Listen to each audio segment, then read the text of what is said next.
It's my nerd world, and welcome to it, a Star Wars show. Gonna keep this show a little bit shorter than I had anticipated this week. I've been fighting a cold this past week, and I only realized as I started to do my initial recording that my voice was a little bit more shredded than I thought it was.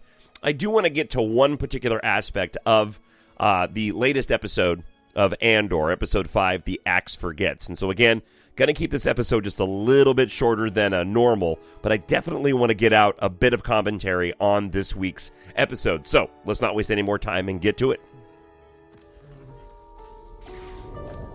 It's an instinct. A feeling. The Force brought us together.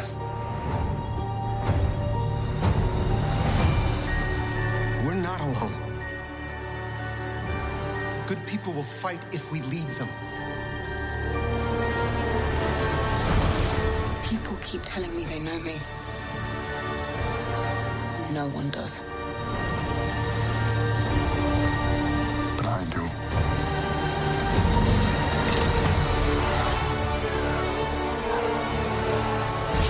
Long have I waited.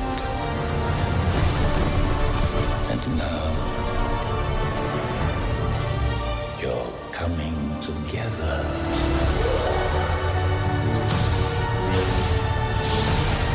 Is your undoing.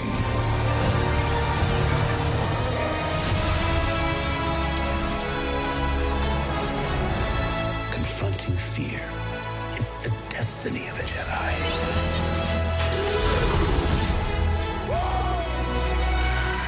Your destiny.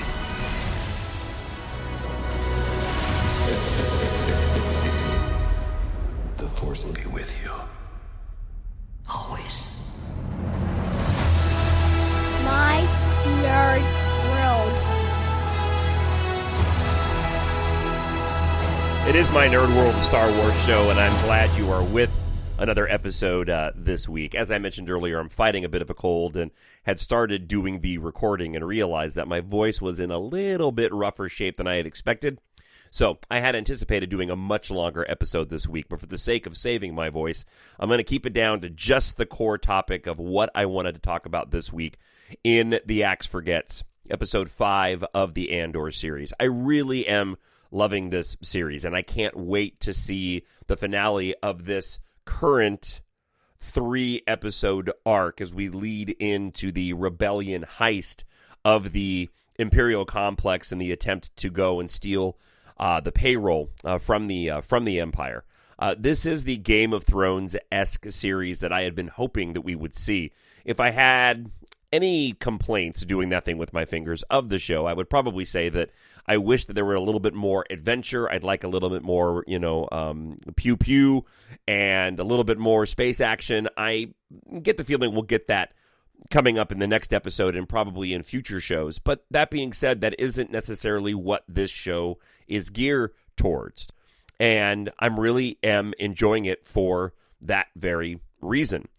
This particular episode might be one of my favorites so far, for one particular moment that I want to spend the majority of time on the show this week talking about.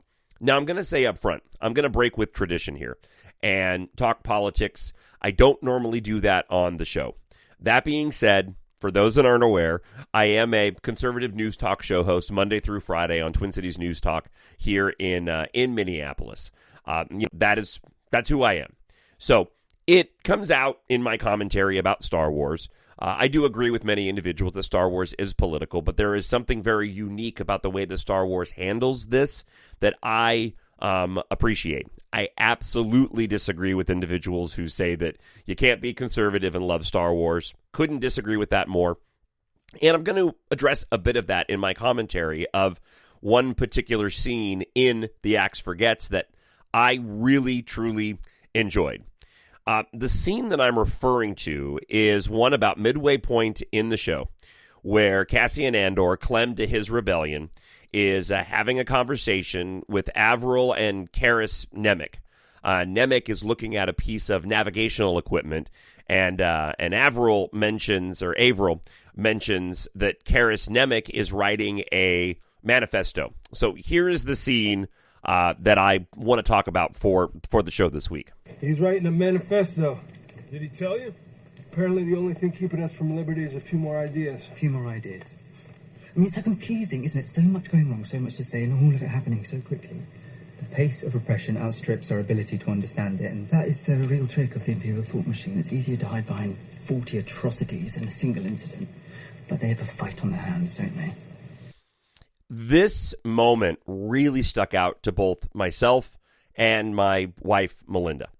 Nemec taking a moment to explain his view of the current state of the galaxy. Politics can be, much like entertainment and art is, subjective. And again, breaking from my own self-imposed rule on the show for the sake of explaining my enjoyment of the series, we'll talk a little politics.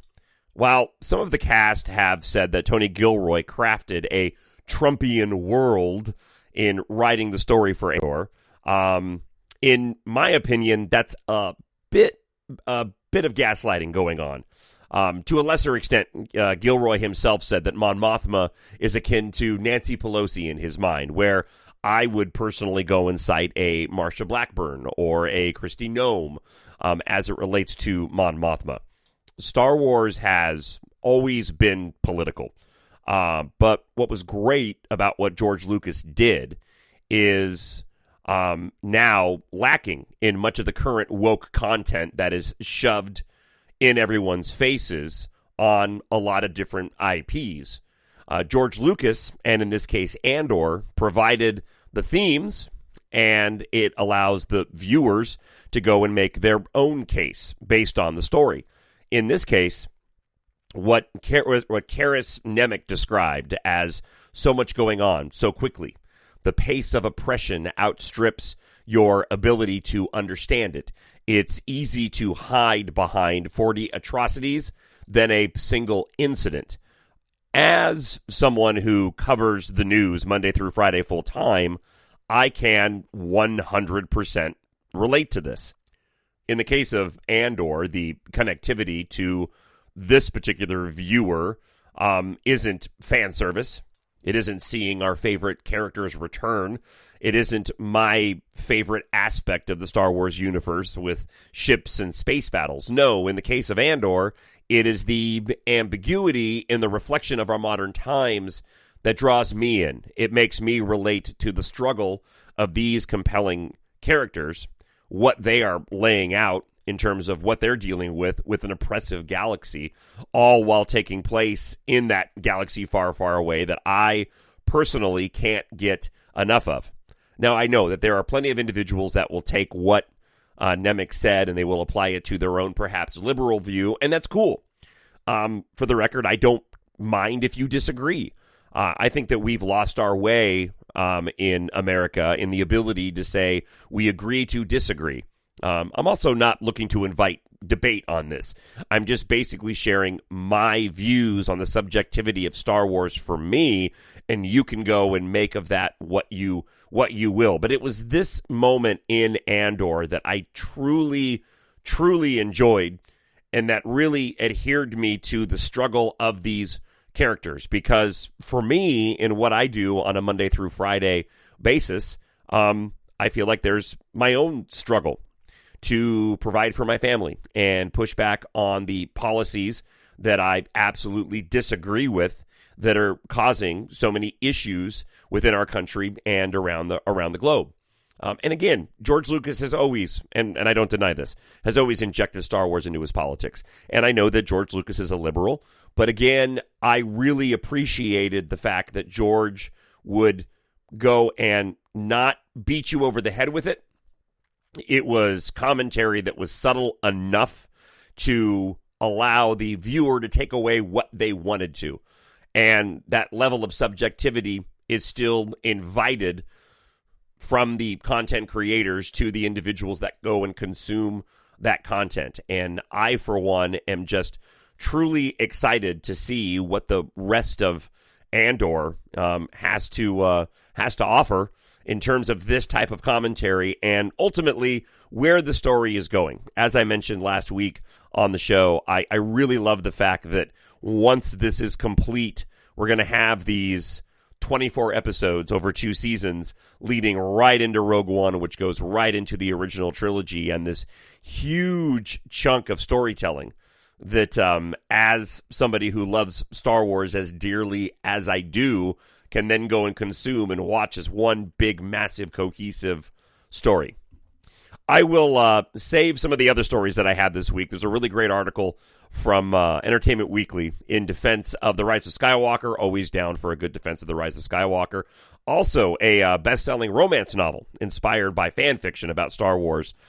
Specifically, Rey and Kylo Ren is actually becoming a movie. The book is called The Love Hypothesis. And the characters on the cover of the book actually even look like Daisy Ridley and Adam Driver. So if you're looking for something to read that's akin to Reylo, The Love Hypothesis is your read. It's also becoming a major motion picture. And again, I'll get into more details on this once my voice has recovered on next week's episode. As always, I encourage you to head on over to Amazon.com. Check out my science fiction space opera series, EMBARK, where you can follow a ragtag squadron of pilots and one reluctant hero on a journey of survival through the far reaches of space as they fight for humanity's future among the stars. Treat yourself, a friend, or a family member with sci-fi, written for adults but great for ages 11 plus. Buy EMBARK Book 1 today. The entire series available in ebook, hardcover, paperback, and audiobook. If you like sci-fi and space opera to be epic, filled with romance and action, EMBARK is perfect for you. Again, on Amazon.com. Look for Jon, Jon Justice, or mynerdworld.net. All right, I'm going to go rest my haggard voice, and I will talk to you again next week with my thoughts on Episode 6 of the Andor series. Until then, I hope wherever you are happy, you are healthy, and you are safe. We'll talk to you again real soon. Bye. The Force will be with you, always. My Nerd World.